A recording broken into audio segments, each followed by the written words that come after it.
Hello everyone, my name is Simeon Ristich and I'm Team Omnigami and I'm here to talk to you today about making everything out of origami.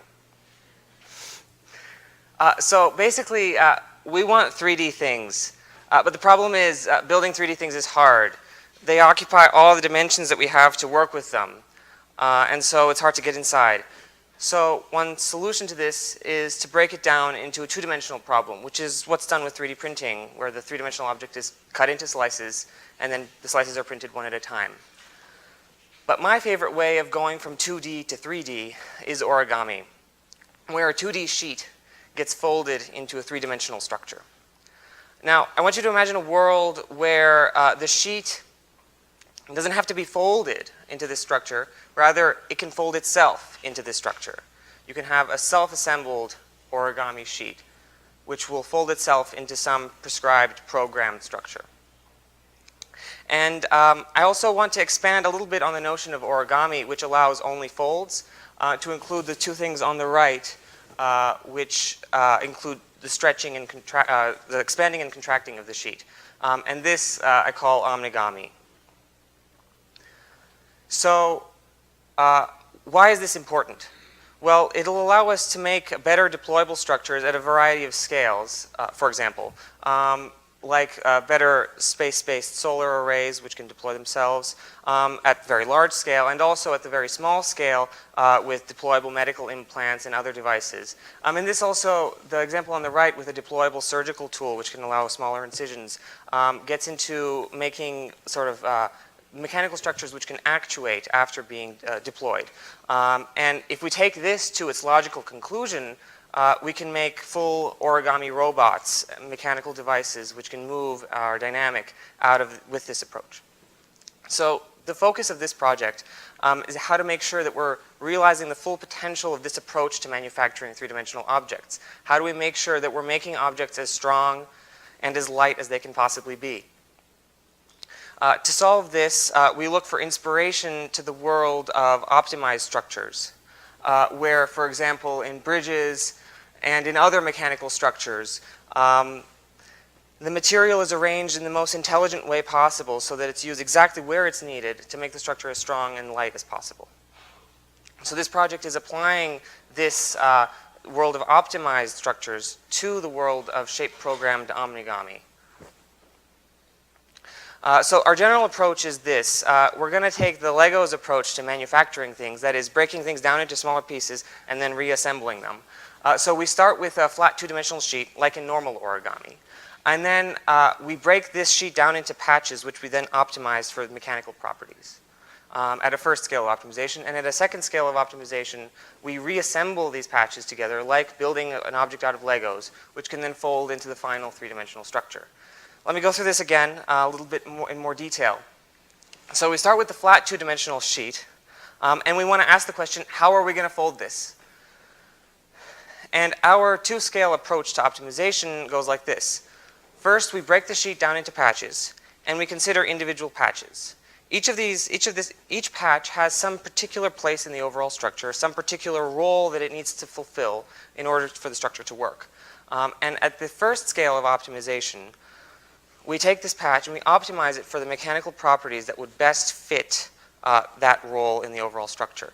And by doing this first scale of optimization, we create this gamut of various different colors or different mechanical properties that we're interested in working with that we can take at the second scale and use to assemble our final two-dimensional sheets, which can then fold into three-dimensional structures. Now, the focus of this project is the universal aspect of this general optimization approach, and that is the first scale of optimization. Basically, I want to build a toolkit of awesome origami Legos so that you can go out and then build awesome origami things out of them. So what do we need to do to be able to carry out this optimization approach? Well, we need math. We need quite a lot of math, in fact. So first, math from origami, which is a bunch of differential geometry, and then adding to that some more math from physics, starting from the foundations at Lagrangian mechanics. And these two, I needed a framework to describe the mechanics of how these self-folding sheets work. So I combined these two together and derived a new theory to describe these Omnigami sheets. And I hope you got all of that math because there's more. The next, adding to that Omnigami theory, optimization algorithms to be able to design the Omnigami sheets for a particular mechanical objective. And you can think of these optimization algorithms as operating on some kind of dashboard of knobs and dials that they're trying to find the best setting for to find the best overall structure. So making this interface between the Omnigami theory and the optimization algorithms requires like finding corresponding geometries for each of those dials. So I selected a set of basis geometries, each of which corresponds to some dial. And this allows the optimization algorithms to control the combination of the basis geometries that produces the best final geometry for a particular objective. I then took this whole universe of mathematics derived to describe all of this and optimize it and implemented it with numerical packages in COMSOL. And we now have a way to derive these optimized origami Lego patches for any range of mechanical properties. I'll discuss some examples in a moment, but first I want to go into the second component of this project, which is actually bringing this to the physical realm. In order to do this, I built a 3D printer. I needed a printer that I could control completely, that I could 24/7, that I could mess with however I wanted, to be able to use the materials that I needed to turn it into a 4D printer, which is a kind of a buzzword, but it's basically a 3D printer that prints with materials that can change shape through time, that are programmed to do this self-folding procedure.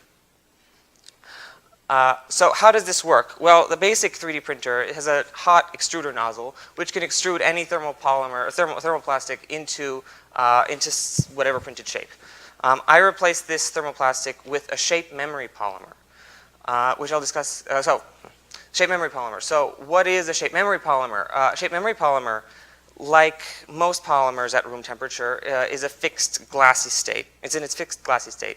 But if you take it above a glass transition temperature, it becomes a flexible rubber.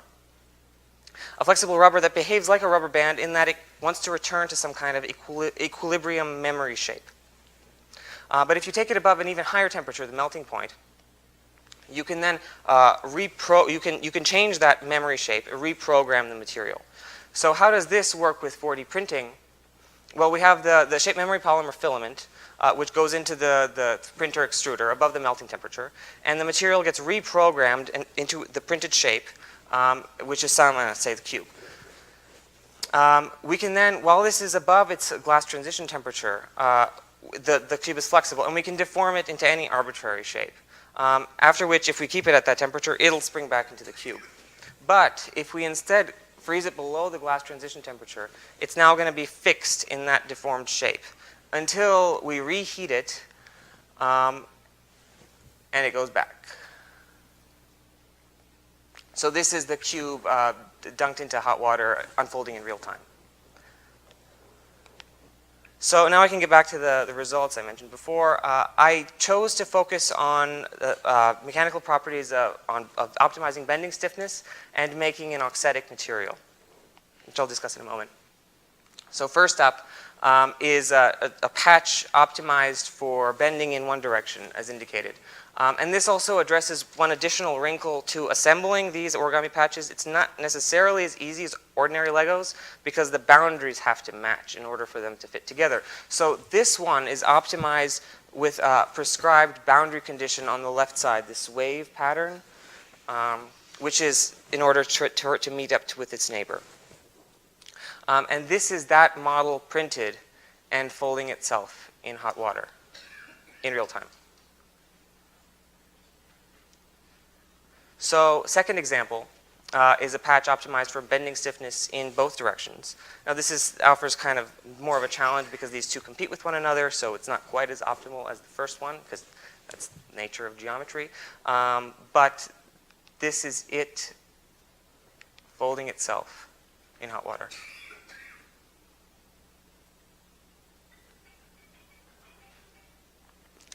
The last one offers a bit more of an exotic material property, that is an auxetic material. And this is a material which, unlike most materials, when you stretch it this way, it's going to expand in the other direction. That is, it has a negative Poisson's ratio. And now this kind of sounds a little arcane, but what this offers is you get increased shear stiffness and also energy absorbance, toughness.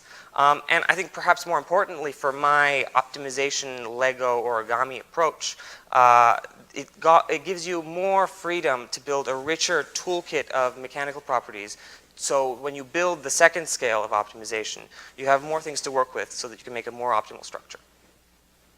And this is that model printed and folding itself in hot water.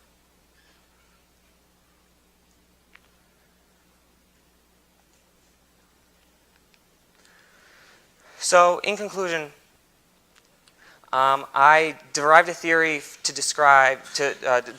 of shape-programmed what I'm calling shape-programmed Omnigami, by combining mathematics from the fields of origami, physics, and optimization, and implemented this to create a toolkit of optimized Lego origami patches, which can be assembled to create optimized global structures.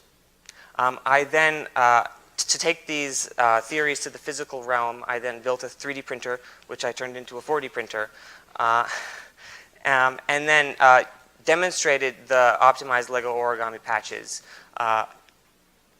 by printing them and showing how they work, how they can self-fold. I'd like to give thanks to my advisors, Professor Schrolowitz and Professor Chan, who's here in the audience today, and all the people who I talked to help with this project. Thank you.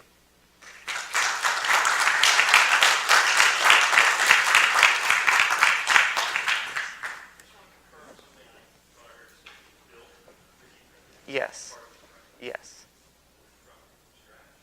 So you can, there's an open source design for 3D printers, which is one of the most common designs for 3D printers. So you can buy, most of it's assembled from standard stepper motors, parts, other things that are widely available. Yeah, there's an open source firmware, various selections of firmware to use with the printer. Yeah. That's it's a shape that is to be revealed when you put it in hot water. So I don't know if you all got the little. There's one that's going around. Okay. So yeah, there's one for all of you. So.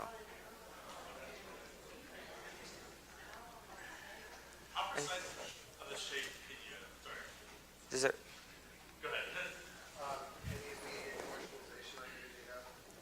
Okay, so there's various applications. I mean, this is working at more of the basic science level. But as far as applications of this kind of approach to building, aside from the ones I mentioned, there's applications to architectural structures or making structures that perhaps respond to structural stressor by rearranging themselves so that they can be stronger in that direction. Various other unfolding things like umbrellas, maybe better umbrellas. Could that be an application? I want an umbrella that's like this big but folds up to that small.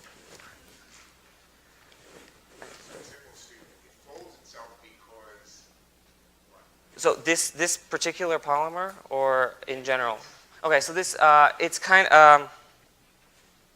it's like a rubber band in that it has some equilibrium memory shape that it wants to return to. So like a rubber band comes back to.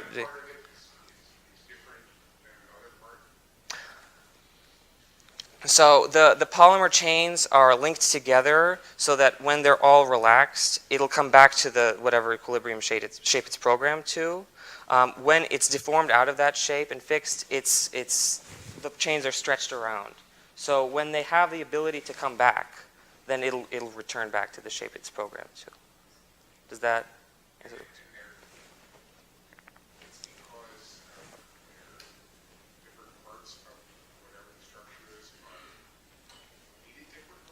No, so the whole thing is heated together. Just the heat just allows it just unlocks the polymer so that the chains can relax and it can go back. Otherwise, if it's too cold, it's frozen in a shape that it doesn't want to be in. So the sample I'm passing around, that's frozen in that deformed, mangled shape. So when you put it in hot water, that allows it to relax, and it can return to the shape that it really wants to be in, which is the whatever mystery shape it is.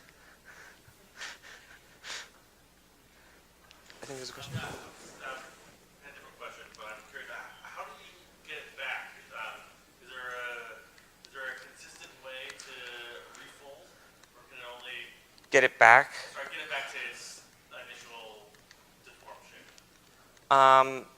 No, you can't. You gotta deform it back. Okay. Yeah. I mean, it gets, when you take it above the glass transition, it comes quite flexible if you try it out. You can stretch it out quite a bit. And so yeah, but I mean, the point is for it to fold into the desired shape, so, yeah. Yeah. Yeah. In the context of a toolkit, Mhm. do you see a mechanism or an approach to say, I have an end result I want to get to? Yeah. How do I get there? Yeah. So it sounds like there's a bit of art to this. Sorry, what was the last It part? sounds like there's a bit of art to this. Yeah. In terms of understanding, this is the end goal I want. Yeah. What's the best way to get here? Yeah. So do you see the work you did on the mathematical modeling side as providing a route facilitating what do I need to get to the end result? Like what's design going to look like as opposed to saying this is how I think I'm going to get there, how do I optimize it? Yeah, I don't think I understand. What's your question? So you work with some mathematical models Yes. that integrate these three Yeah. components. Let's say I want to design an origami butterfly. Yeah. How do I get there? What's the best? Oh, okay. What's the best route to get to the very best possible solution? Okay, so the mathematical framework is universal in that sense that you need to add in the objective that you want for whatever you want to fulfill. So that is one component that you'd have to, it's particular to if you want to make a butterfly or what have you. But the framework, it's just it's ready to accept whatever objective you want to give it. And it gives you all of the tools you need to describe what's going on. So I want X, and this gives me X. Thank you very much. Okay, thank you.